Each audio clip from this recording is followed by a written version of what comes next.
sempat waktu masih gadis menikah dengan salah satu sahabat Nabi sekaligus anak angkat Nabi namanya Zaid ibn Harithah. Zaid ini punya cerita sendiri juga tentunya, tapi tidak terlalu panjang lebar kita jelaskan sekarang, tapi dia adalah anak angkat Nabi.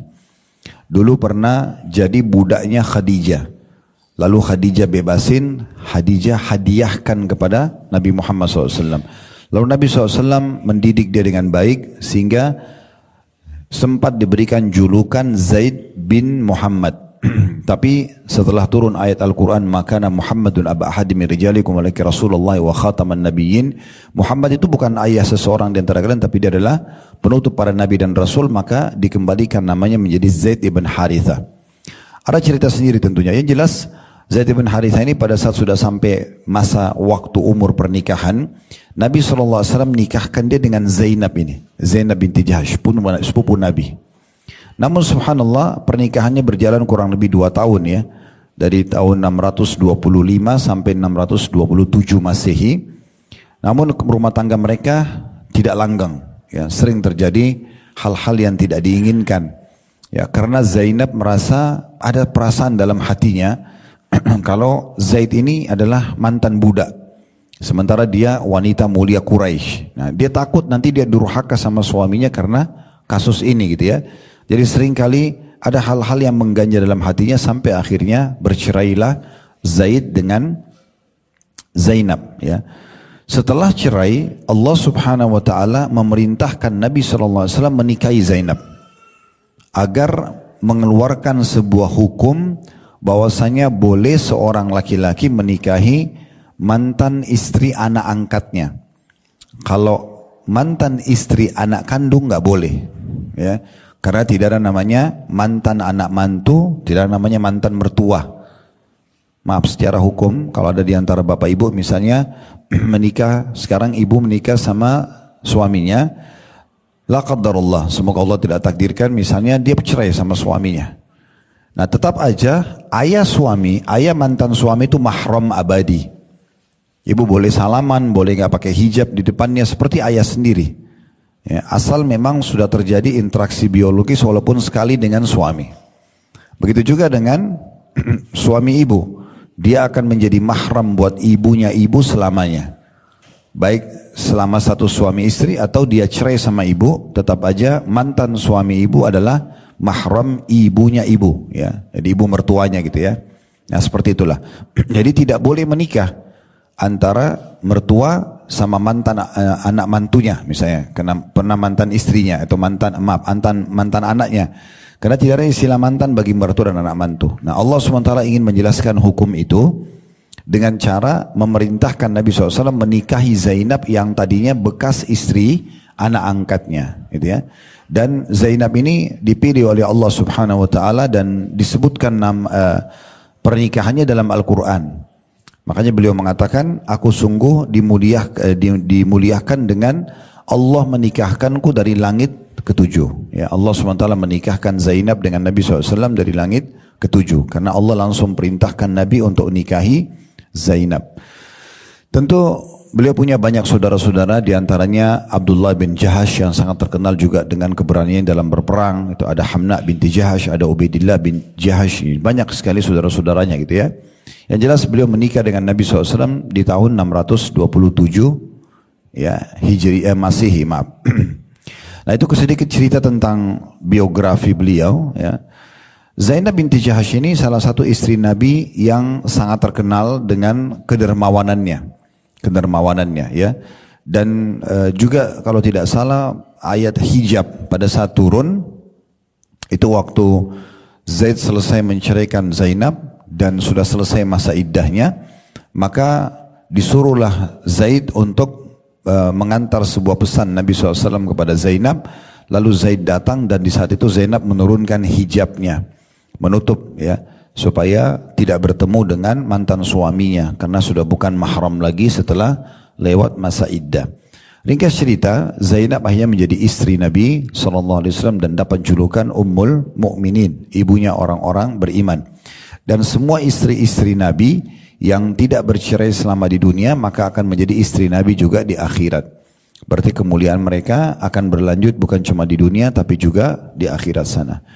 Nah, salah satu yang terkenal dari Zainab binti Jahsy itu banyak sifat-sifat baiknya, tapi diantaranya suka sekali berbagi. Dan ada perbedaan sedikit dengan umumnya orang-orang kalau berbagi. Pernah saya jelaskan di awal-awal kita membahas masalah sedekah ini ya. Kembali saya ingatkan lagi. Poin pertama, Bapak Ibu usahakan menanamkan dalam diri kita dan kita menanamkan sebagai sebuah persepsi kita, kalau sedekah itu yang butuh adalah kita dan bukan penerima. Ini poin penting. Kenapa selama ini kita masih banyak menolak orang kalau minta? Kenapa kadang-kadang kita masih marah dengan orang yang berulang-ulang meminta? Karena kita berpikir dia yang butuh. Harus diubah persepsi itu. Ini sudah sering kita ulangi di materi kita ini ya. Yang benar dalam bab sedekah adalah kita melihat diri kita yang butuh dengan sedekah. Lebih kita butuhkan daripada orang yang sedang minta itu. Sehingga kita tahu yang kita kejar adalah pahala sedekahnya, tidak perlu melihat siapa yang menerimanya. Mau orang yang sama atau orang yang terulang, nggak penting bagi kita. Yang penting adalah saya di saat itu, detik itu punya peluang untuk bersedekah. Orang yang WA, ada informasi flyer yang sampai kepada kita, misalnya tentang yayasan tertentu, Anda lewat ada kotak amal masjid, pokoknya Anda anggap, oh ini kebutuhan saya. Itu harus ditanamkan begitu. Karena kita butuh sekali dengan pahala sedekahnya. Kalau masih ingat kita berapa kali mengulangi perkataan-perkataan para salaf, di antaranya Fudail bin Iyad rahimahullah, seorang ulama tabi'in yang berkata, pada saat dia membagi-bagikan sedekahnya, dia mengatakan pada murid-muridnya waktu orang itu sudah pulang, orang-orang ini pulang membawa sedekahnya, dia bilang, lihatlah orang-orang ini membawa amalku ketimbangan amal tanpa diupah sedikit pun. Kenapa? Karena yang kita kasih ke orang tersebut baju, makanan, diambil sama dia secara fisik, tapi setelah itu habis dikonsumsi. Baju akan rapuh, ya, kemudian makanan juga akan habis. Tetapi nilainya, nilai baju dan makanan itu tetap ada di timbangan amal kita hari kiamat, ya, karena melalui mereka yang membawanya. Melalui mereka lah kita bisa dihitung di timbangan amal. Nah, seperti itu memahaminya. Jadi kita harus perbaikin dulu persepsi ini. Makanya Asy-Syu'bi, salah satu ulama yang lain mengatakan, siapa yang tidak memperlihatkan kalau dia lebih butuh dengan pahala sedekah daripada orang yang menerima sedekahnya, maka dia telah menghantamkan sedekahnya ke wajahnya sendiri. Dia telah menghantamkan sedekahnya ke wajahnya sendiri. Dan sebagian salaf mengatakan, sesungguhnya kalau ada orang yang datang dan mereka senyum sambil mengatakan selamat datang kepada orang-orang yang akan membawa amal kami ketimbangan amal tanpa diupah. Yang kedua, usahakan targetnya adalah pahalanya, ya, dan kita tidak pernah tahu pahala itu apa ya. Dan boleh dalam Islam kita menghubungkan apa yang telah dijanjikan oleh Allah dan Rasulnya untuk dijadikan sebagai target ibadah kita. Contoh, boleh nggak saya sholat malam supaya doa saya diijabah? Nah, memang itu targetnya. Karena kalau sholat malam itu termasuk waktu mustajab doa. Boleh nggak saya sedekah supaya saya sembuh penyakit, supaya harta saya lebih banyak? Nah, memang itu janjinya. Jadi makin kita kejar apa yang dijanjikan, makin besar pahalanya. Oleh karena itu kita kejar itu. Nanti puasa Ramadan, saya niat untuk menyempurnakan rukun Islam saya. Karena rukun Islam yang keempat ya. Dan saya niat untuk misalnya mendapatkan pahala puasanya atau pengampunannya di bulan Ramadan. Itu boleh karena itu targetnya. Itu yang dijanjikan oleh Allah dan Rasulnya. Maka ini penting. Oleh karena itu target kita dalam sedekah adalah mengejar apa yang Allah janjikan. Termasuk pelipat gandaan rezeki itu sendiri. Termasuk jadi menyebabkan jalan keluar dari permasalahan ya. Abdullah bin Abbas radhiyallahu anhu berkata begini, Bapak Ibu sekalian, kalau saya punya doa-doa yang belum saya lihat ijabahnya, saya minta-minta tapi belum dikasih, maka saya sengaja keluar bersedekah supaya dengan sedekah itu doa saya diijabah. Jadi kalau Bapak Ibu masih merasa ada hajatnya sama Allah belum dipenuhi, coba cari rumah anak yatim, yayasan sosial, orang miskin dari kerabat dan tetangga, bantu mereka, niatkan sedekah itu untuk memudahkan urusan kita. Itu namanya tawasul dengan amal saleh. Ya. Yang ketiga, keluarkanlah sedekah yang terbaik. Jangan pernah bersedekah dengan hal-hal yang tidak baik, gitu ya. Kita masih punya yang baik, tapi kita sengaja sedekah yang tidak baik, gitu ya. Kalau Bapak Ibu mau sedekah makanan, sedekah yang bagus, yang maksimal, gitu ya. Jangan bersedekah dengan sisa-sisa makanan. Bukan tidak boleh, tapi kalau misalnya ada sisa makanan masih layak dikonsumsi, kita berikan kepada orang lain, orang miskin misalnya, supaya nggak dibuang, itu boleh saja. Tetapi pahalanya tidak sebesar orang kalau memberikan maksimal, gitu ya. Mari kita sedekah, berikanlah baju, ya. Misalnya Ramadan nanti mau bagi-bagi baju, cari baju yang terbaik untuk diberikan, gitu kan. Bukan hanya sekedar yang penting kuantitinya banyak, lalu dipakai sekali rusak misalnya. Tapi bagaimana kita berpikir memang itu menjadi pahala buat kita, itu beda. Ada pernah orang ingin menyumbang masjid melalui yayasan kami dari Saudi, dia telepon saya, entah dia tahu dari mana nomor telepon, disebut nama dia, saya fulan-fulan gitu tapi dalam bahasa Arab. Lalu dia bilang, saya mau bangun masjid, bisa nggak? Saya bilang bisa. Lalu dia tanya biayanya berapa? Saya bilang per meter persegi, kalau di Indonesia itu yang bagus 4,5 jutaan. 3,5 juta sampai 4,5 juta per meter persegi, 1 kali 1 meter, itu lantai, dinding, atap semua sudah jadi. Tinggal dikali, misalnya mau 100 meter ya tinggal kali, 4,5 juta kali 100, jadi 450 juta misalnya. Itu jadi masjidnya. Terus dia bilang sama saya, kok mahal? Saya biasanya nyumbang masjid dengan biaya yang kecil, gitu kan. Dia pernah nyumbang kalau tidak salah 70, 80 juta gitu ya, jadi masjid. Saya bilang bisa, tetapi di yayasan kami tidak ada itu. Karena kami tidak ingin bangun masjid untuk orang, habis itu 6 bulan, 4 bulan sudah berjamur, sudah rusak, sudah runtuh atapnya, karena asal-asalan. Gitu. Sayang. Saya bilang sama dia, Anda ini mau bangun masjid buat amal jariah, kejar pahalanya, atau yang penting namanya punya masjid? Kalau mau yang penting namanya punya masjid, silakan ke yayasan lain. Kami nggak bisa. Saya mau masjid itu memang 10 tahun bisa bertahan, nanti baru renovasi lagi, karena bagus dibuat sekalian gitu ya. Pakai hiasan-hiasan yang indah, pakai AC ya, disiapkan dispenser di masjid untuk orang minum dan segala macam hal gitu ya, yang kita memang membuat masjid itu nyaman. Nah ini contoh-contohnya. Jadi coba Bapak Ibu sekalian menanamkan poin-poin ini dalam sedekah sehingga tidak ada lagi persepsi keselama kita, gitu kan? Kadang-kadang orang melewat di lampu merah kita masih mengatakan, bantu nggak ya? Nggak usah deh, kayaknya masih sehat. Nah, padahal sebenarnya bukan saatnya kita negosiasi. Kita sedang melihat peluang sedekah sedang ada.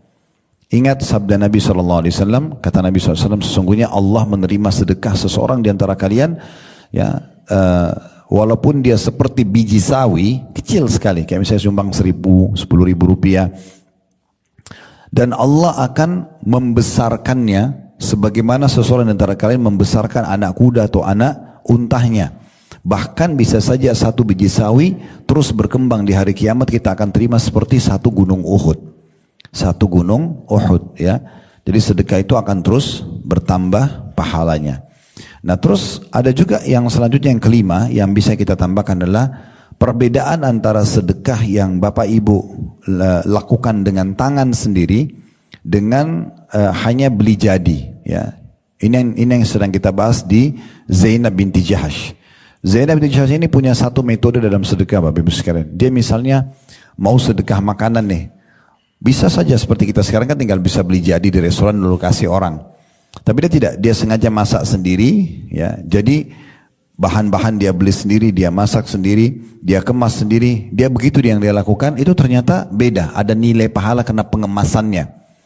Dia kalau mau kasih baju perang, itu sedekah di medan perang, maka Zainab radhiyallahu anha ini menjahit sendiri baju perang itu lalu dia kasih. Dia bisa beli di pasar tapi dia buat sendiri karena dia punya kemampuan di situ. Nah ini poin-poin yang beda gitu ya. Maksudnya beda dari sisi pahala. Walaupun kita beli makanan kemasan sudah selesai, nggak ada masalah. Tetapi bisa saja ini punya nilai plus. Nah, kita akan bacakan hadis. Ini hadis pernah kita singgung ya. Tapi ini hadis berhubungan dengan masalah Zainab, keutamaan beliau gitu ya. Berbunyi dari Aisyah radhiyallahu anha. Ini istri Nabi yang lain meriwayatkan tentang istri beliau yang lain gitu ya. Aisyah meriwayatkan tentang sabda Nabi SAW, asra'ukunna lahaqan bi atwalukunna yadan. Qalat fakunna yatatawalna ayyuhunna atwalu yadan. Qalat fakanat atwalana yadan Zainab liannaha kanat ta'malu biyadiha wa tatasaddaq. Bahwa Nabi SAW mengatakan paling cepat orang yang menyusulku nanti meninggal dari kalian wahai para istri-istri adalah yang paling panjang tangannya. Aisyah berkata radhiyallahu anha, lalu kami saling mengukur tangan kami agar mengetahui siapa yang paling panjang tangannya.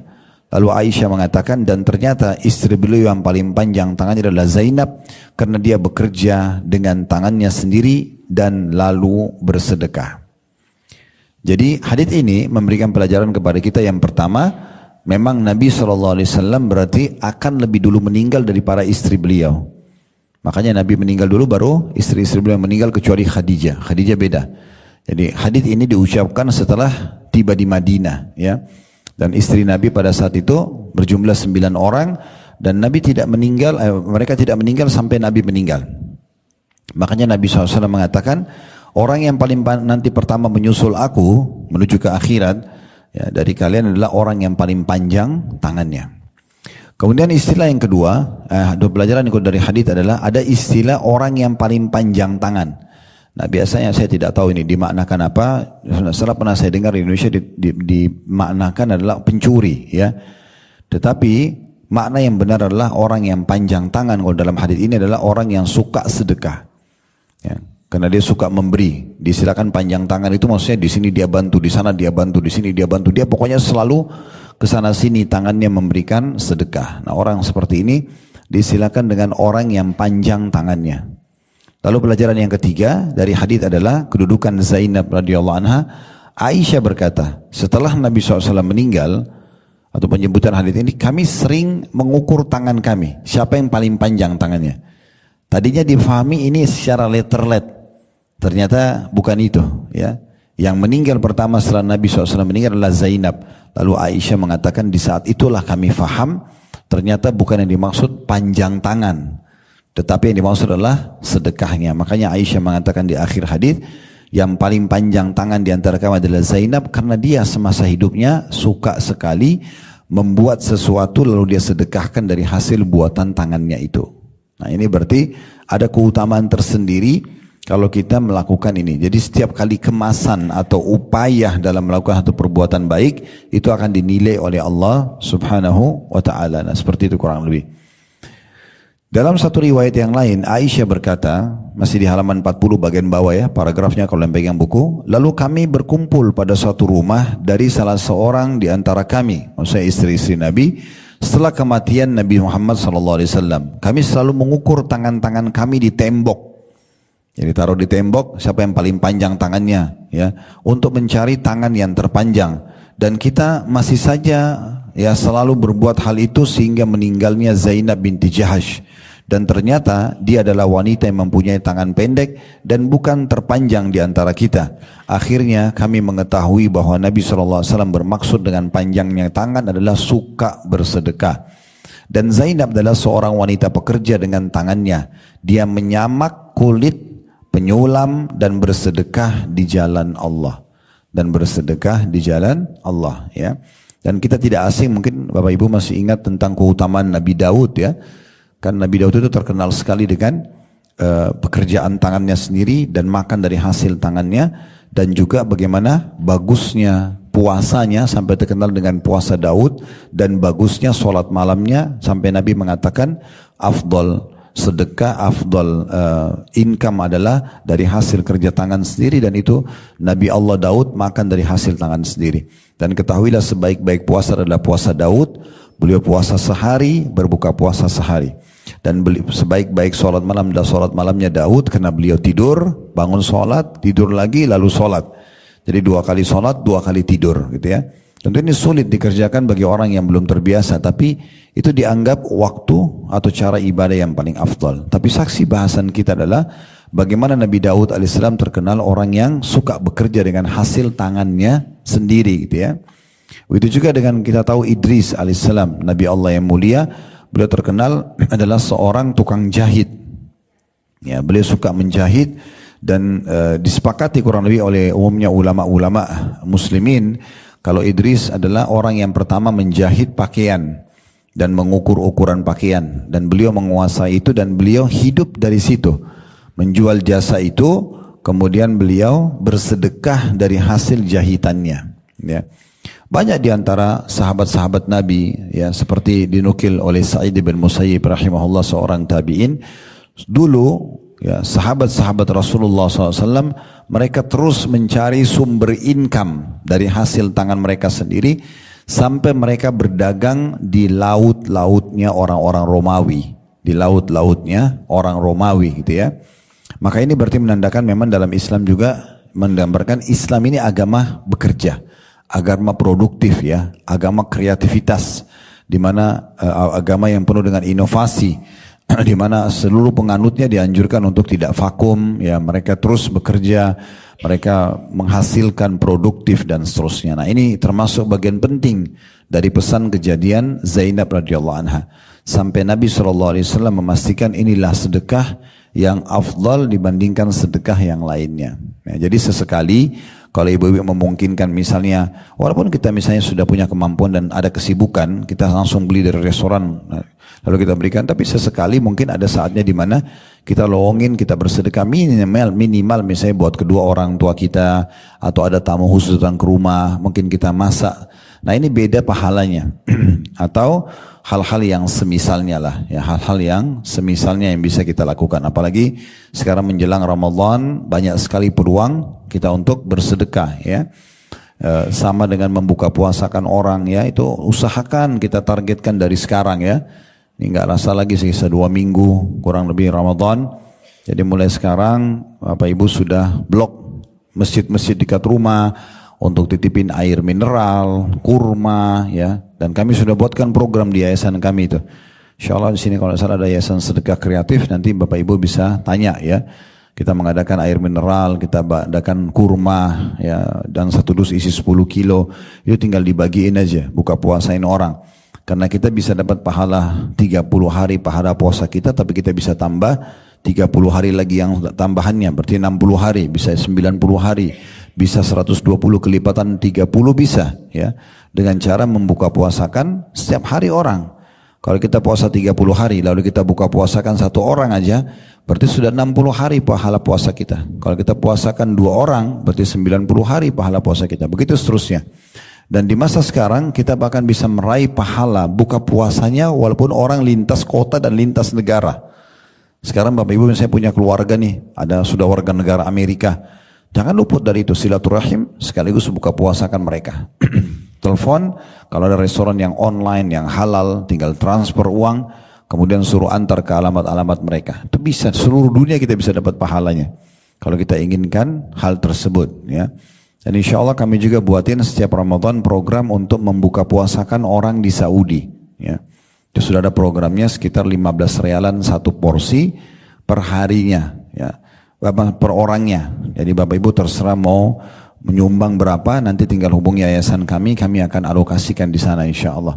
Dan biasanya kalau ada jemaah yang ikut umroh bersama kami, insya Allah nanti ada umroh bersama saya awal Ramadan ini 15 Februari, 18 Februari awal Ramadan kita umroh. Itu biasanya kami ikutkan mereka untuk berbagi di Masjid Haram. Paket-paket yang mereka beli itu, ini paketnya, silakan dibagiin sendiri. Mereka bisa ikut partisipasi paket karena kami punya sufra. Sufra itu kayak plastik ditebarkan dan itu harus izin dari Masjid Haram. Alhamdulillah kami punya tempatnya. Jadi Uhud Tour punya tempat di situ. Sudah setiap tahun kami langganan, kami buka puasain orang gitu ya. Nah ini juga bisa, yang intinya banyak sekali pintu-pintu sedekah yang jangan sampai luput dari kita. Kemudian lanjutnya paragraf terakhir dikatakan, dan dalam satu riwayat disebutkan bahwa Zainab radhiyallahu anha merajut pakaian lalu memberikannya kepada pasukan Nabi SAW. Mereka menjahit dan memanfaatkannya pada peperangan mereka. Jadi Zainab masak sendiri, kasih orang. Zainab jahit baju sendiri, dikasih pasukan. Nah seperti itu kurang lebih ya. Tapi kalau kita pun sibuk banget, tidak apa-apa, minimal jangan luput ya. Dengan cara kita yang memilih menunya, kita keluarin hartanya gitu ya. Atau kita minimal ikut dalam merapikan, mengaturnya, bagi ke tempat ini sekian, bagi ke tempat ini sekian. Semua itu mudah-mudahan kita berharap juga ada nilai pahala tersendiri. Intinya di setiap ibadah itu kalau Bapak Ibu punya satu upaya, maka Allah akan nilai. Saya pernah sampaikan kan, cara melipat gandakan pahala itu banyak sekali di satu ibadah yang sama. Yang pertama keikhlasannya kepada Allah Subhanahu wa taala, makin ikhlas makin besar pahalanya. Yang kedua adalah mengejar keutamaan yang dijanjikan oleh Allah di situ, niat untuk mengejar itu juga ada pahalanya. Yang ketiga kita marketingkan, pasarkan, tawarkan ke orang-orang. Bapak Ibu tahu kegiatan yayasan tertentu, sosial atau apalah, Bapak Ibu beritakan ke orang, lalu orang kerjakan maka akan dapat pahala. Contoh kajian kita seperti ini, misalnya panitia membolehkan silakan kalau mau undang orang, misal, lalu kita sempat sampaikan ke kerabat kita, ada yang datang juga ikut misalnya. Nah, hadirnya dia dapat pahala, kita juga dapat pahala karena kita yang mengajaknya gitu ya. Nah, terus selanjutnya itu kemasan.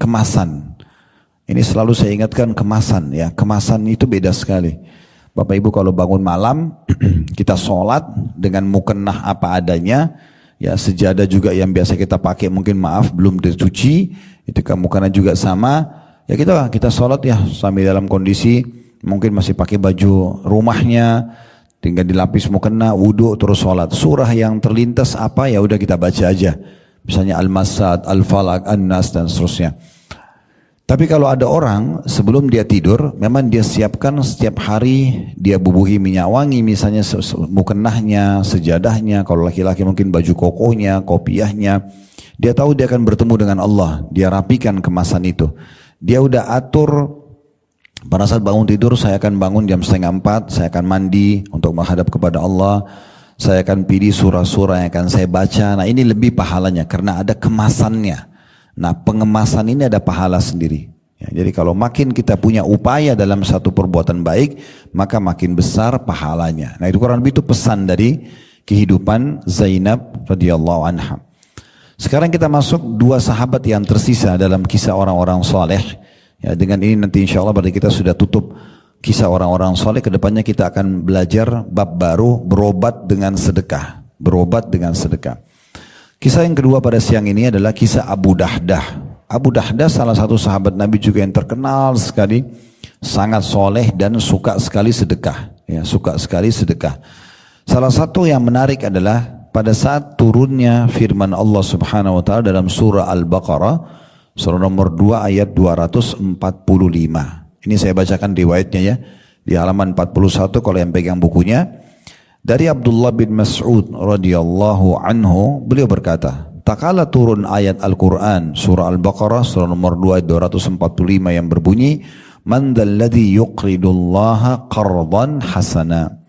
Siapakah yang mau memberi pinjaman kepada Allah, pinjaman yang baik, dalam kurung menafkahkan hartanya di jalan Allah. Jadi perhatikan lafadznya ya, siapakah yang mau meminjamkan kepada Allah dengan pinjaman yang baik. Maksudnya dia sedekah, Allah anggap sedekahnya dia itu sebagai pinjaman Allah. Abu Dahdah ini dengan sangat cekatan, dia begitu dengar Nabi SAW sampaikan ayat ini, langsung dia mengatakan, wahai Rasulullah, apakah Allah hendak meminta pinjaman dari kita? Maka kata Nabi SAW, ya benar wahai Abu Dahdah. Lalu dia berkata, perlihatkanlah tangan anda. Ya. Minta tangan Nabi SAW, lalu dia mengambil tangan beliau, tangan Nabi SAW, seraya berkata, saya telah memberi pinjaman kepada Allah berupa kebun saya. Kebunnya berisi 600 pohon kurma. Ya, satu pohon kurmanya sudah mahal sekali gitu ya. Ini ada 600 pohon kurma, lalu dia berjalan menuju kebunnya, sedangkan Ummu Dahdah istrinya berada di dalamnya beserta keluarganya. Kemudian Abu Dahdah berkata, wahai Ummu Dahdah. Lalu Ummu Dahdah menjawab, ya wahai Abu Dahdah. Lalu Abu Dahdah berkata, keluarlah dari kebun ini atau kebun itu karena aku telah memberikannya kepada Allah sebagai pinjaman. Lalu Nabi SAW bersabda, kam min azqin radahin li Abi Dahdah fil jannah. Betapa banyak pohon kurma yang lebat buahnya untuk Abu Dahdah di surga nanti. Beliau mengucapkannya beberapa kali. Riwayat ini kita ambil pelajaran penting dulu. Ya, pelajarannya banyak sekali dari riwayat ini, Bapak Ibu sekalian. Yang pertama, bahwasanya ayat Al-Quran itu memang kadang-kadang turun karena kasus yang sedang terjadi. Banyak sekali ayat Al-Quran turun karena kasus sahabat-sahabat dalam masalah kasus rumah tangga. Ya, seperti surat Al-Mujadilah, kemudian ada kasus tentang rumah tangga sahabat, ada rumah tangga Nabi SAW seperti surah At-Tahrim, ada contoh kisah tentang peperangan-peperangan Nabi, turunnya surah Al-Anfal misalnya. Banyak kasus-kasus yang sedang terjadi, lalu ayat Al-Quran turun, yang biasa dikenal dengan sababun nuzul, sebab turunnya ayat Al-Quran gitu ya. Nah, kalau ada Bapak Ibu baca Al-Quran dan ditulis sebab turunnya, itu perlu Bapak Ibu tahu. Karena kalau kita tahu sebab turunnya, kita akan lebih mudah mengaplikasikan ayat tersebut dalam kehidupan kita. Nah, seperti itu kurang lebih.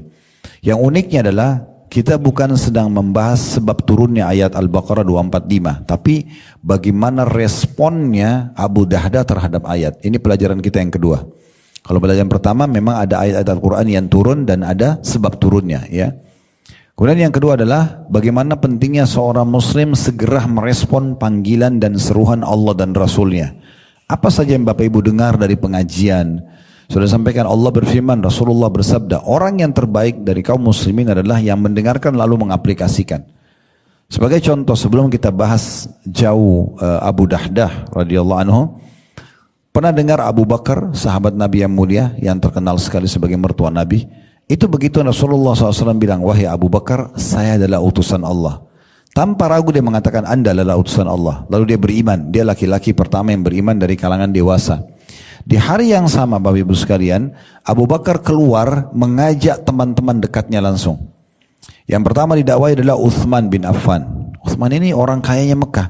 Akhirnya jadi anak mantunya Nabi. Maka dengan itu, semua pahala perbuatannya Uthman dipanen oleh Abu Bakar. Uthman kalau pernah dengar bagaimana kita pernah sebutkan itu ya di kisah-kisah sebelumnya, ada infaknya Uthman bin Affan, bagaimana beliau membeli surga dengan hartanya ya. Pada saat terutama perang Tabuk, beli sumur, beliau biayai peperangan sampai Nabi mengatakan tidak ada lagi yang menghalangi Uthman masuk ke surga setelah apa yang dia buat hari ini.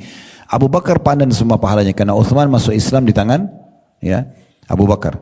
Abdurrahman ibn Auf, sahabat Nabi yang terkenal juga kaya raya, lalu kemudian dijamin masuk surga oleh Nabi SAW. Terkenal orang yang sangat baik. Itu juga masuk Islam di tangannya Abu Bakar. Bagaimana juga masuk Islam di tangan Abu Bakar adalah Talha bin Ubaidillah. Ini salah satu dari 10 sahabat juga yang masuk surga. Zubair bin Awam yang punya kiprah banyak sekali dalam peperangan-peperangan Nabi SAW. Sepupu Nabi juga masuk Islam di tangan dia. Jadi begitu banyaknya orang yang dipanen pahalanya oleh Abu Bakar hanya karena segera dalam mengaplikasikan ilmu agama. Jadi usahakan setiap hadir di pengajian Bapak Ibu sekalian, ada pesan yang Anda bawa pulang. Pesan ini jangan hanya sekedar oh gitu ya. Enggak. Apa pesannya? Supaya enggak lupa catat di memori handphone, catat ini, buat kesimpulan, kirim ke grup. Ini yang begini ini boleh dikasih buat status. Statusnya misalnya oh cerita tentang Zainab binti Jahash. Pelajarannya ini misal contoh. Itu satu pesan yang baik. Kita tidak pernah tahu dari pesan itu siapa yang dapat hidayah.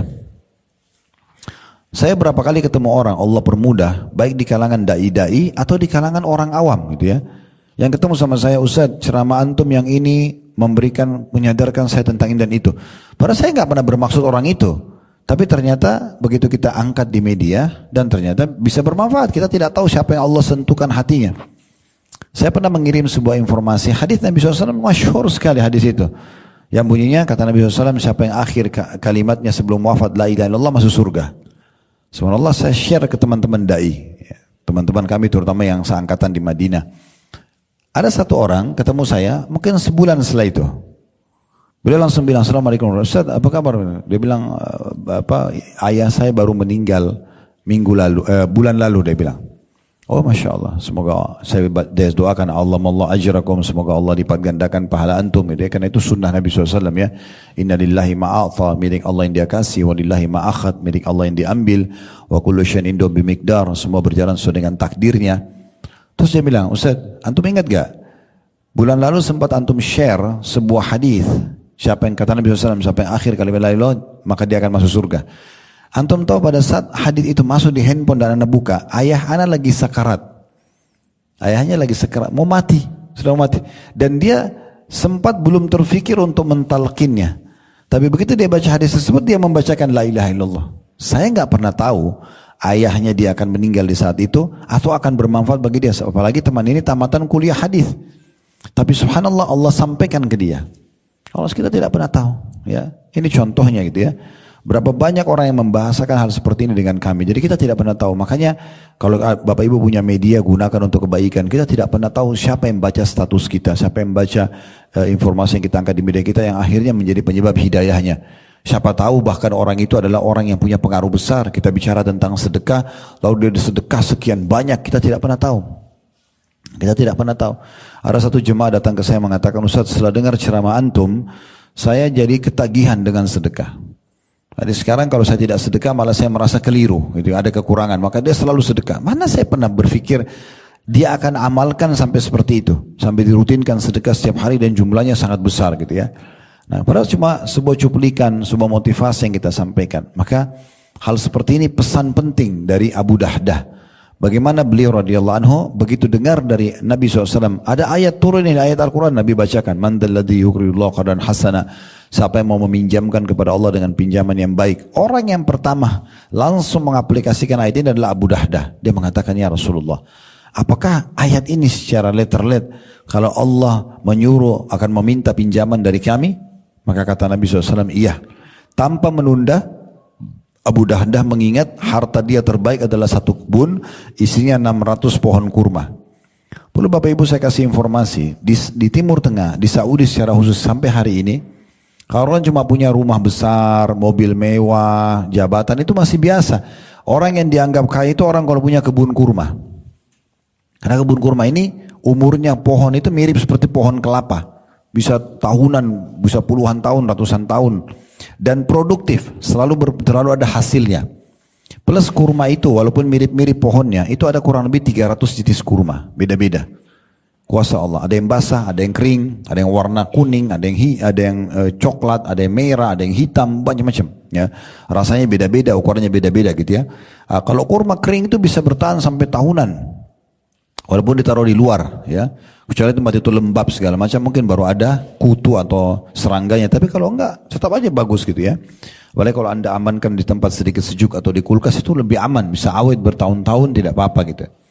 Jadi pohon kurma itu sebenarnya simbol orang kaya. Nah begitulah. Abu Dahdah ini bukan memilih satu budaknya dibebasin, atau dia mengatakan misalnya hasil kebun saya nanti panenin untuk sedekah di jalan Allah. Dia langsung pegang tangan Nabi SAW lalu mengatakan, ya Rasulullah, ini ada kebun kurma saya yang paling saya sukai, maka saya sedekahkan, pinjamkan di jalan Allah. Terdiri dari 600 pohon kurma. Ini luar biasa ini, ya. Sedekah yang terbaik. Dan bagaimana cepatnya seseorang merespon perintah Allah dan Rasulnya. Ini pelajaran kedua. Pelajaran yang ketiga, bagaimana seseorang atau suami istri itu harus sama-sama sejalan. Bapak ibu, ibu-ibu ini kalau pulang pengajian begini bercerita sama suaminya, ya, bercerita sama anaknya. Tadi kita belajar ini, tadi kita belajar itu. Nggak ada salahnya menceritakan itu ya, supaya apa yang ibu pelajari dalam 1 jam misalnya, itu bisa disimpulkan dalam 5-10 menit kepada suami, kepada anak. Oh ternyata sedekah itu harus begini, harus begini, harus begini ya. Kita tunjukkan bahwa kita lebih butuh daripada penerima, kita kejar pahalanya dan segala macam. Kita yakin itu akan bisa menjadi penyebab kita keluar dari permasalahan-permasalahan hidup kita. Dan banyak sekali pesan-pesan yang sudah kita sampaikan gitu. Supaya dia bisa sejalan ya. Saya mohon maaf harus membahasakan ini. Pernah ada satu ibu aktif sekali hadir di pengajian. Suaminya juga bergerak di anggota dewan gitu ya. Rupanya karena dia selama ini aktif sekali ikut pengajian, hampir setiap pekan saya isi pengajian di rumah beliau, dan ternyata ada kajian-kajian ustadz lain juga, tapi nggak pernah beliau cerita sama suaminya. Akhirnya suaminya sampai ketemu sama saya dan membahasakan, Ustadz, istri saya ini dengan saya sudah antara langit sama bumi, dia udah di mana pemahamannya, saya masih belum paham apa-apa ini. Jadi kadang-kadang saya pun merasa risih di rumah, saya merasa kok ada perubahan tiba-tiba, saya tidak tahu karena tidak dibahasakan, performanya berubah. Ya, kalau cuma berubah muamalah sehari-hari lebih baik mungkin oke lah, tapi ada hal-hal yang lain gitu. Saya merasa saya tidak terimbangi dengan ini. Jadi ada keluhan itu yang sampai ke saya. Berarti ada poin yang mesti kita berbagi. Sama bapak-bapak yang ikut kajian juga kadang-kadang mengeluh istrinya tidak pernah diberikan kesempatan, tidak pernah diajak, akhirnya jadi tidak paham, tidak sejalan akhirnya gitu kan.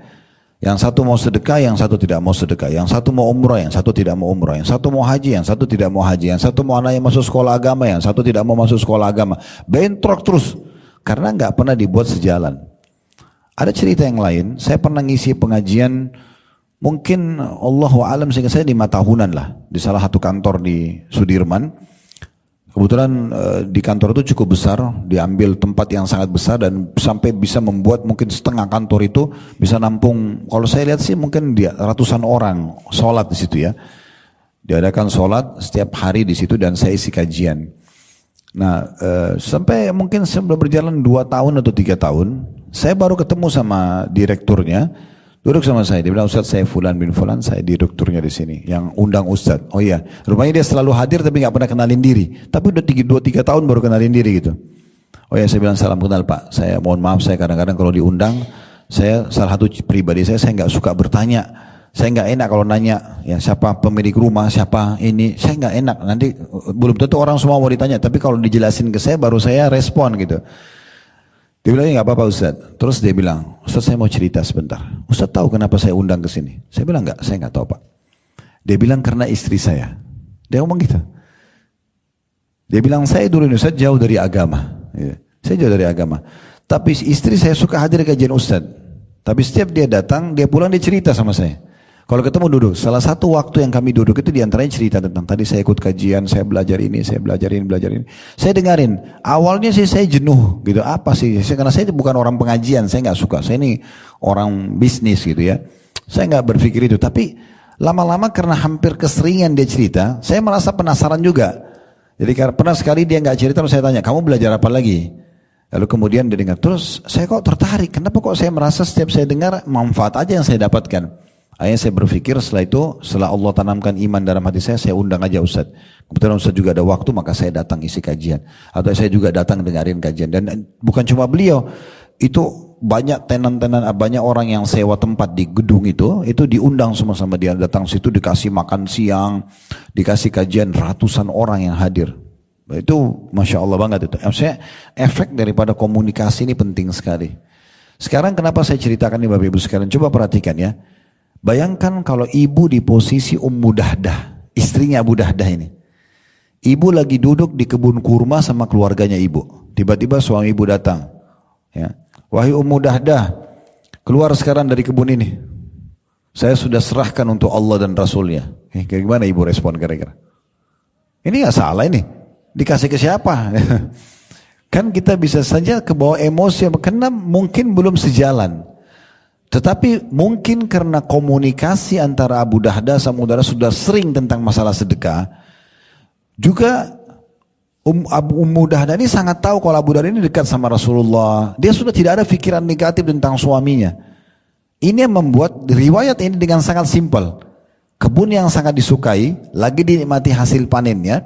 Tiba-tiba suaminya bilang, saya sudah pinjamkan kepada Allah. Tanpa banyak berpikir, Ummu Dahdah mengajak anak sama keluarganya keluar dari kebun tersebut dan menyerahkan. Tidak protes, tidak apa. Udah, ini untuk Allah dan Rasul. Dan dia tahu betul, ibu harus tahu selama ibu dan suami masih status suami istri, perbuatan baik itu akan sama-sama. Ya, walaupun misalnya uang dari suami nih, ibu sedekah, lalu suami dapat derajat tinggi, atau ibu suami ibu mungkin punya kiprah banyak di luar sana. Dia punya banyak pahala, mungkin dia bantu masjid, bantu segala macam, dia tidak tahu memudahkan urusan masyarakat, tanda tangannya berpengaruh. Misal contoh, ibu cuma di rumah, tetap ibu kalau status suami istrinya dia, itu akan diangkat ke derajatnya dia di surga. Jadi memang banyak sekali efeknya, makanya perlu ada komunikasi yang sama, yang sejalan, minimal menyampaikan tentang aktivitas kita, apalagi kalau positif gitu ya.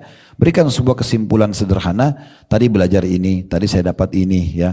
Bagaimana kalau begini dan begitu, kita minta sarannya, saya mau sedekah dengan ini, kira-kira seperti apa, tadi saya dengar ceramah begini. Mau ambil cuplikan 1 menit, banyak sekali di Instagram kami. Tinggal download setiap hari bisa di-share. Mau materi apa insya Allah ada di situ ya. Sudah ada ribuan cuplikan, bisa Bapak Ibu berikan. Nah itu kita ambil dari pelajaran bagaimana Abu Dahdah waktu menyerahkan 600 pohon kurma kepada Nabi SAW, berarti sudah disedekahkan. Dia langsung ketemu sama istrinya yang kebetulan ada di kebun kurma dan mengatakan, wahai Ummu Dahdah, keluarlah dari kebun ini, karena sungguhnya aku sudah pinjamkan untuk Allah. Maka dengan itu Nabi SAW langsung memuji. Ya. Ini berarti pelajaran yang selanjutnya, yang keempat atau yang kelima tadi saya lupa susunannya, bahwasanya orang yang menyumbang seperti ini langsung dibalas oleh Allah Subhanahu wa taala. Di sini karena dia menyumbang pohon kurma, maka Allah pun akan memberikan dia pohon kurma yang banyak di surga, ya. Dan itu pohon kurma bukan seperti yang kita bayangkan ya. Pohon kurma di surga itu beda sekali. Ya, kata Nabi SAW, 1 buah kurma di surga itu seperti tempayan besarnya. Warnanya lebih putih daripada susu, lebih manis dari madu dan lebih lembut dari bui. Ya, dan buah-buah surga itu setiap dipetik keluar baru, dipetik keluar baru, nggak pernah habis. Dia nggak ada istilahnya kayak kita buah di dunia musiman. Kita sekarang mangga lagi musim, tunggu tahun depan musim lagi. Durian tunggu lagi musimnya. Kalau ini enggak, setiap kali dipetik maka akan keluar buah baru. Jadi supaya jangan kita bayangkan, oh apa sih gunanya saya cuma dapat pohon buah. Nah buah ini salah satu ya hiburan dan nikmat yang Allah berikan. Masih kisah Abu Dahdah di riwayat yang lain dari Anas radhiyallahu anhu bahwasanya seorang laki-laki berkata, wahai Rasulullah, sesungguhnya si fulan memiliki pohon kurma. Sedang saya berkeinginan membangun kebun di tempatnya. Maka suruhlah dia agar memberikan tempat tersebut untukku sehingga saya dapat membangunnya.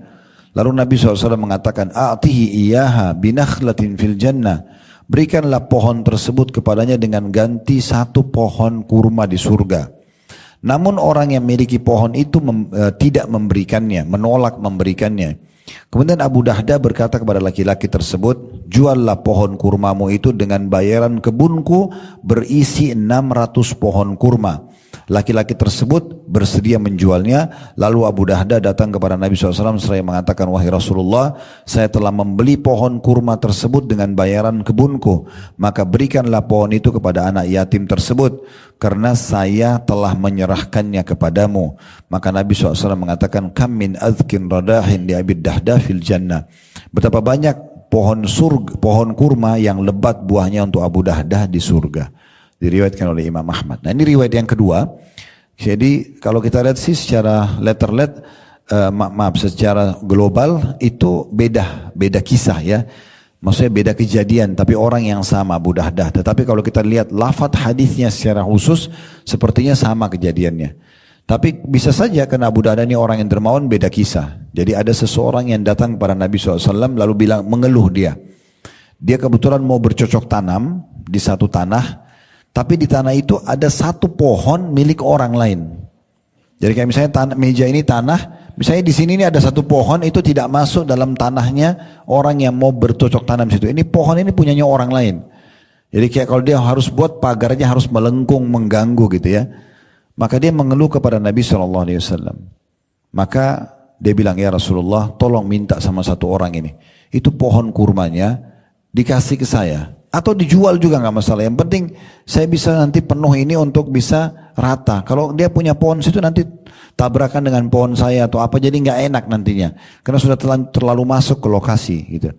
Maka Nabi bilang sama orang tadi yang punya pohon, kasih aja saudaramu ini. Sedekah aja. Diganti satu pohon itu dengan pohon kurma di surga. Tapi orang itu nggak mau. Abu Dahdah ini karena dermawannya yang tokoh yang sedang kita bahas, dia langsung datangi orang pemilik pohon yang satu itu. Lalu dia bilang, kasih saja pohon kurmamu satu itu, saya beli. Barter, tukar sama kebun saya, isinya 600 pohon kurma. Satu ditukar dengan 600. Orang itu langsung mau. Satu ditukar 600, siapa yang gak mau gitu. Diambil sama dia, pohon kurma, kebun kurma tersebut. Lalu pohon ini, Abu Dahdah laporkan ke Nabi SAW, ya Rasulullah, satu pohon yang tadinya anda mau suruh kasih ke orang anak yatim ini, kebetulan anak yatim yang minta, itu sudah saya ganti dengan kebun kurma saya. Ini punya anda sekarang. Anda mau sedekah kasih siapapun silakan. Mau kasih anak itu pun silakan. Maka Nabi SAW pun memberikan kepada pemilik tanah tadi, lalu mengatakan tentang Abu Dahdah berapa banyak nanti pohon-pohon kurma yang lebat buahnya untuk Abu Dahdah di surga. Ini luar biasa Bapak Ibu sekalian ya. Coba kita berada dalam kisah ini, kita lebih renungi lagi. Bagaimana kalau kita di posisi Abu Dahdah? Ada satu orang datang ke Nabi, dia cuma minta satu kebun, satu pohon, dan karena Abu Dahdah lihat ini permintaannya Nabi dimuliakan sini. Karena permintaan Nabi, maka beliau untuk memenuhi dan menggembirakan hati Nabi, supaya Nabi bisa tetap membantu orang yang minta tadi, karena Nabi suruh kasih, ya, bukan Nabi suruh jual. Maka dia barter dengan pohon kurmanya hanya untuk bersedekah di jalan Allah Subhanahu wa ta'ala. Nah ini jenis-jenis sedekah seperti ini harusnya kita coba buat dalam hidup kita ya. Kalau ada satu tantangan Bapak Ibu sekalian, ada misalnya jenis sedekah yang kita belum pernah ya. Kita lihat kok ini kayak belum pernah saya sedekah. Dan kadang-kadang ujian Allah datang itu sesuatu yang menjengkelkan buat kita. Orang yang sama minta, kadang-kadang orang minta dengan kata-kata kasar gitu ya. Tapi itu ujian dari Allah Subhanahu wa ta'ala.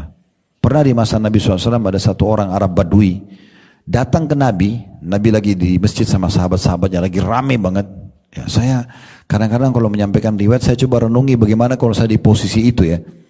Nabi lagi di depan, Nabi raja, Nabi di depan sahabat-sahabatnya, datang satu orang Arab Badui teriak begini, "Wahai Muhammad." Tidak panggil Rasulullah, kalau orang Badui itu selalu panggil nama. Lalu, "Wahai Muhammad." Lalu Nabi balik ke dia, apa dia bilang? "Berikan harta Allah yang diamanahkan di pundakmu kepada kami." Minta sedekah. Jadi seperti orang datang ke rumah bapak ibu lalu bilang, "Bu, Pak, kasih itu dong uang yang selama ini sudah dapat uang bulanan. Itu kan amanah dari Allah juga." Ya, kita berpikir ini orang ngawur ini kok ngomong gini gitu ya. Tapi ini yang terjadi. Nabi SAW tidak melihat lagi orang ini, tidak memperhatikan lagi tutur kata yang diucapkan, tapi Nabi sedang melihat esensinya. Tujuan utamanya adalah Allah sedang datangkan orang ini minta bantuan. Tugas saya memberi. Jadi sedekahnya dilihat. Maka Nabi SAW kasih orang itu. Setelah dikasih, uniknya Nabi tanya begini, "Cukupkah?" Orang ini dengan sangat kasar mengatakan belum. Hampir satu masjid orang marah sama orang ini. Dan sudah kelihatan raut wajah sahabat berubah. Orang ini gak tahu diri. Udah minta dengan kasar, dikasih, bilang belum cukup lagi. Nabi masih sabar, ini ujiannya. Nabi bilang sama dia, "Ikutlah ke rumahku." Lalu ikut ke rumah Nabi. Nabi kasih dia. Setelah Nabi kasih, Nabi tanya, "Cukupkah?" Dia bilang, "Iya, jazakallahu khairan." Waktu dia bilang jazakallahu khairan, semoga Allah balas anda dengan kebaikan, Nabi langsung pegang kata-kata itu. Nabi mengatakan, "Alangkah indahnya kata-katamu ini. Andai saja kau ucapkan kata-kata ini di depan sahabat-sahabatku, maka akan lebih baik. Mau enggak kau ucapkan kata-kata ini di depan mereka? Karena tadi saya lihat mereka sudah terpukul dengan kata-katamu." Orang ini rupanya baru sadar. Rupanya orang ini bukan mau kasar dengan Nabi. Tradisi di kampungnya memang begitu. Mereka biasa begitu, orang padang pasir teriak-teriak seakan-akan marah padahal sebenarnya tidak. Kita kan tidak tahu tradisi orang ya. Dia sebenarnya tujuannya untuk memenuhi kebutuhan tapi kita tidak tahu kebiasaan dia. Maka akhirnya dia pun mengatakan, "Baik ya Rasulullah." Nabi pergi ke masjid lalu sebelum sahabatnya bubar mengatakan, "Tadi saya tahu dari kata-kata orang yang ditunjuk orang tersebut. Ada hal yang mengganjal di hati kalian karena kalian tidak suka dengan tutur katanya. Dia minta dengan cara dia, kemudian kami memberi, kami tanya belum cukup, sudah cukup, dia bilang belum, lalu kami ajak ke rumah kami dan kami berikan ke dia, lalu pada saat kami tanya, dia mengucapkan kata-kata yang baik. Apa yang kau ucapkan setelah kami berikan, cukupkah?" Orang itu mengatakan, "Cukup ya Rasulullah, jazakallahu khairan." Kata Nabi, lihat, dia sudah mengucapkan kata-kata baik. Jangan lagi ada yang tersangkut dalam hatinya tentang orang ini. Jadi memang kadang-kadang Allah datangkan kita. Kalau ibu dan bapak sudah mulai buka pintu sedekah ini, oke, saya mau coba dermawan deh, saya mau berbagi. Hati-hati, nanti akan datang ujian-ujian. Memang Allah datangkan ujian untuk menaikkan level kita. Ada orang yang minta, mungkin menjengkelkan, mungkin caranya yang kita tidak suka, mungkin permintaannya jumlahnya terlalu besar, mungkin ini dan itu.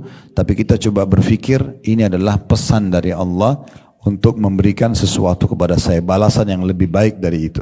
Ya, seperti itu kurang lebih gambarannya. Ini pelajaran dari Abu Dahdah. Sekarang kita tutup dengan orang ketiga yang terakhir ya. Abu Talha. Abu Talha juga punya kisah sendiri di halaman 43 sampai halaman 45 ya. Saya bacakan. Abu Talha radhiyallahu anhu diriwayatkan dari Anas radhiyallahu anhu, dia mengatakan Abu Talha radhiyallahu anhu adalah sahabat Ansar yang paling banyak hartanya di Madinah berupa pohon kurma, dan hartanya yang paling dicintainya adalah sebuah kebun bernama Bayruha ya. Kalau sekarang lokasi Bayruha ini sudah masuk dalam Masjid Nabawi, perluasan masjid ya. Kalau tidak salah memang pemerintah Saudi itu pada saat bangun ada jenis granit marmer itu dibedain warnanya. Itu hanya orang tertentu aja yang tahu kalau itu adalah dulu bekas kebunnya Abu Talha, namanya Bayruha. Dan ternyata Bayruha ini menghadap ke masjid. Ya, maksudnya berhadap-hadapan sama masjid. Di sini masjid, dia di bagian depannya. Lalu Rasulullah SAW memasukinya dan minum ya dari air segarnya, karena di kebun itu ada sumber mata air yang sering Nabi minum dari situ.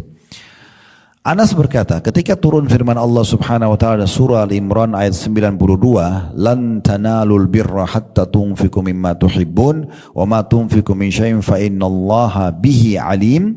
Kamu sekali-kali tidak sampai kepada kebajikan yang sempurna. Maksudnya kamu tidak mungkin bisa terima pahala maksimal sebelum kamu menafkahkan sebagian harta yang paling kamu cintai. Dan apa saja yang kamu nafkahkan, maka sungguhnya Allah mengetahuinya. Beranjaklah Abu Talha radhiyallahu anhu kepada Rasulullah SAW seraya berkata, sesungguhnya Allah berfirman, "Lan tanalu birra hatta tunfiqu mimma tuhibbun." Al-Imran ayat 92. Kalian tidak akan mendapatkan maksimal balasan kebajikan, pahala, sampai kalian menafkahkan apa yang paling kalian cintai. Sesungguhnya kata Abu Talha, hartaku yang paling aku cintai adalah Bayruha, kebun tadi yang ada sumber mata airnya. Dan ini berarti eksklusif sekali ya. Karena masjid Nabi, kemudian itu kebun di depannya. Perlu Bapak Ibu tahu, di kota Madinah, lokasi yang paling eksklusif, kalau kita di Jakarta mungkin di Menteng misalnya, itu yang paling eksklusif di masa itu adalah di sekitar masjidnya Nabi. Karena memang waktu Nabi sudah bangun masjid, Nabi tinggal sana itu jadi eksklusif banget, tanahnya jadi mahal semuanya. Jadi Bayruha ini termasuk kebun yang mahal sekali. Apalagi Nabi sering bolak-balik nikmatin airnya di situ ya. Maka Abu Talha mengatakan setelah turun ayat ini, kalian tidak akan mendapatkan maksimal balasan pahala sampai kalian infakkan apa yang paling kalian cintai. Dia mengatakan, sungguhnya ya Rasulullah, harta yang paling aku cintai, aku sukai adalah Bayruha, kebun ini. Maka hartaku itu menjadi sedekah karena Allah. Saya mengharapkan kebajikan darinya dan ganjarannya di sisi Allah. Maka pergunakanlah wahai Rasulullah. Maksudnya silakan anda bagi bagaimana cara anda menurut yang terbaik yang diwahyukan oleh Allah kepadamu. Anas berkata radhiyallahu anhu, lalu Rasulullah SAW bersabda, "Bakhin, dzalika malur rabih." Bakhin, dzalika malur rabih. Wa qad sami'tu ma qulta wa inni ara an taj'alaha fil aqrabin. Faqala Abu Talha, "Af'al ya Rasulullah." Kata Nabi SAW, sangat beruntung, bagus banget ini harta yang kamu keluarkan. Itulah harta yang untung, ya.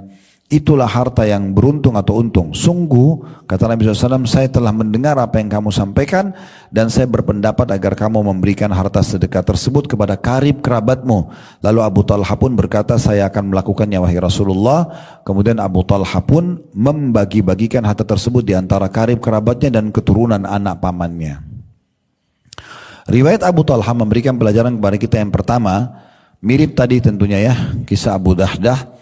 Bagaimana pentingnya seorang muslim segera merespon setiap kali Bapak Ibu mendengar sebuah seruan dari Allah dan Rasulnya disampaikan dari lisan para ulama dan para da'i kita. Kerjakan begini Bapak Ibu sekalian, sholat malam, sedekah, haji, umrah, respon langsung. Itu akan jauh lebih besar pahalanya daripada kita tunda-tunda ya, sementara kita punya kemampuan. Yang kedua, dari Al-Imran ayat 92 kita lihat bahwasanya pahala maksimal yang kita bisa dapatkan dari kebajikan kalau kita bisa menginfakkan yang paling kita suka. Mulai dari hal yang sederhana. Contoh, saya pernah kasih contoh ini ya, saya ulangi lagi. Kalau Bapak Ibu lagi makan di satu restoran favoritnya, lagi pergi sama suami, sama istri, sama anak-anak, restoran yang sangat bagus misalnya menurut kita. Beli porsi yang kita makan, seperti kita makan, nilainya sama, keluar kasih tukang parkir. Kasih orang miskin yang bawa gerobak itu. Jangan kasih makanan bekas, kasih porsi yang kita makan. Karena kita suka itu. Berikan sesuatu yang kita suka. Coba mulai sekarang, walaupun tidak rutin, baju yang kita suka, jenis yang sama, merek yang sama kita belikan satu. Atau dua, sesuai kemampuan. Apakah kita kasih orang tua kita, kasih saudara kita, sepupu kita, mulai dari kerabat-kerabat. Boleh juga kasih orang lain. Jadi jangan baju sudah sobak-sobek, sudah tua, kita nggak suka baru kita sedekah. Boleh, tapi pahalanya beda dengan orang yang memberikan yang dia suka. Ya, itu akan maksimal pahalanya. Makanan, pakaian, dompet, apa saja, itu kan berikan yang terbaik. Kalau Bapak Ibu ingin memberi kepada orang, jangan setengah-setengah, berikan yang terbaik. Berikan yang terbaik. Buat orang yang kita beri itu sudah nggak tahu lagi mau terima kasih seperti apa. Ada orang minta 1 juta rupiah. Ada orang berpikir, sudahlah saya kasih 200.000 aja. Udah ini yang penting saya bantu. Padahal sebenarnya dia mampu kasih 1 juta. Kenapa? Karena dia masih melihat orangnya. Dia bukan melihat tujuannya, sedekahnya. Manfaatnya buat dia. Makanya tadi saya bilang di awal, perbaikin persepsi ini. Kita harus lihat peluang sedekahnya. Ada orang yang mungkin memberikan 1 juta, sudah selesai. Dia sudah bantu. Ada orang yang lebih baik lagi. Dia cari tahu orang ini. Sebenarnya kenapa dia minta 1 juta? Ada apa? Anaknya sakit. Dia cari tahu orang itu tinggal di mana. Dia utus orang. Ditahu, oh ternyata anaknya bukan cuma sakit. Anaknya juga tidak sekolah. Rumahnya juga sudah mau ambruk. Dia perbaikin rumahnya. Dia sekolahin anaknya. Sampai orang itu sudah tidak tahu lagi berterima kasih seperti apa. Orang ini maksimal dalam sedekah. Jadi jangan setengah-setengah. Orang kalau membantu jangan setengah-setengah. Supaya Allah pun tidak setengah-setengah memberikan kepada kita. Ada hadis pernah kita sampaikan di awal-awal buku kita ini. Kata Nabi SAW kepada Asma binti Abi Bakar radhiyallahu anhuma, itu saudarinya Aisyah ya, ipar Nabi SAW. Nabi bilang, hai Asma, la tuki fayukillahu alaiki. Jangan pernah kau perhitungan sama Allah, maka Allah juga perhitungan dengan kamu. Makanya saya bilang tadi, lupakan dulu siapa penerimanya. Tapi bagaimana kita berpikir peluang sedekah yang Allah lihat dan Allah akan balas gitu. Selama kita selalu lihat orang yang menerima, kita akan perhitungan. Pasti. Orang ini lagi, orang ini lagi. Kemarin saya sudah bantu. Bulan lalu saya sudah bantu. Akan begitu karena orang yang kita lihat. Tapi kalau kita lihat adalah sedekahnya, kita tidak akan peduli. Karena orang yang sama atau orang yang berbeda, sama aja. Bedanya apa? Sama aja sedekahnya. Dan bisa saja itu adalah amal terakhir kita. Ada pesan penting juga Bapak Ibu sekalian. Saya ingin titik beratkan ya. Kadang-kadang kita ini tidak bisa memaksimalkan semua ibadah. Ada orang yang Masya Allah sholat 5 waktunya on time. Semua sholat sunnah, qobliyah, ba'diyah, duha, sholat tahajud. Semuanya lengkap dikerjakan sama dia. Misal, zikirnya dijaga segala macam. Puasa Senin Kamis, Masya Allah bagus banget. Ada orang tidak. Mungkin Bapak Ibu bisa introspeksi diri sendiri. Coba lihat mana ibadah yang paling menonjol. Misal, kita bisanya royalnya di sedekah. Tapi kita jarang puasa Senin Kamis, kita jarang sholat malam. Enggak apa-apa, maksimal aja yang kita bisa itu. Jangan lagi yang sudah sedekah ini kita perhitungan lagi. Maka tidak ada yang menonjol gitu di sisi Allah SWT. Yang lagi menonjol tonjolin aja gitu kan. Karena mungkin kita tidak bisa, mungkin kita nggak bisa puasa Senin Kamis, tapi kita selalu buka puasain orang Senin Kamis. Misal, bisa saja kita dapat pahala mereka kan. Maksimalin aja di mana kita bisa. Ada orang yang Allah bukain peluang, dia hafal Quran. Kita mungkin tidak diberikan kesempatan hafal Quran. Tapi kita bisa biayai sekolah tahfidz Quran. Kita bisa biayai guru ngajinya. Kita bisa suruh anak-anak kita ikut. Kita bisa, banyak sekali yang kita bisa masuk di ranah itu. Mana yang Allah mudahkan, maka kita masuk di situ. Dan saya lihat pintu sedekah ini, bagi Allah yang Allah bukain pintu rezeki, itu paling gampang. Paling gampang sekali. Karena kita tidak bisa maksimal kerjaan ibadah yang lain. Tapi dengan sedekah ini kita bisa ya maksimal gitu ya, kita bisa maksimal. Ada banyak orang saya kenal jemaah kami karena dia tidak bisa hafal Quran, bacaan Qurannya juga mungkin masih terbata-bata, dia masih terus belajar, tapi karena dia merasa ini penting, dia buka tahfidz Quran, dia buka pesantren dengan hartanya. Masya Allah banyak dai-dai yang tersebar luas di seluruh Indonesia. Saya bahkan ketemu di salah satu tamatannya itu di luar negeri ya, padahal orangnya biasa-biasa saja, tapi tamatan kampusnya pesantrennya dia itu sampai ke luar negeri, sampai jadi imam masjid di mana-mana gitu ya. Itu Masya Allah banget, itu keberkahan. Jadi kalau Allah sudah bukain peluang di satu titik, nah udah maksimal aja di situ, karena tidak semua ibadah kita bisa kerjakan gitu ya. Itu salah satu pesan juga penting. Pesan yang lain juga adalah bagaimana tadi kita sedekah yang terbaik ya, karena Abu Dahdah mau bersedekah dengan yang baik. Kemudian yang terakhir adalah pentingnya orang mendahulukan kerabat sebelum yang lain ya. Karena waktu Abu Talha mengatakan, ya Rasulullah, saya serahkan ini. Kira-kira bagaimana menurut anda? Kata kata Nabi SAW, wahai Abu Talha, saya melihat engkau memberikan kepada kerabatmu. Maka beliau mendahulukan kerabat-kerabatnya. Jadi kalau ada kerabat yang butuh bantuan dengan orang lain butuh bantuan, kita bisa dahulukan kerabat. Kita bisa dahulukan kerabat kita, Allahu a'lam. Ada benar dari Allah, silakan diambil dan diamalkan. Kalau ada salah dari kami, mohon dimaafkan. Subhanakallahumma bihamdika asyhadu an la ilaha illa anta astaghfiruka wa atubu ilaik. Wassalamualaikum warahmatullahi wabarakatuh.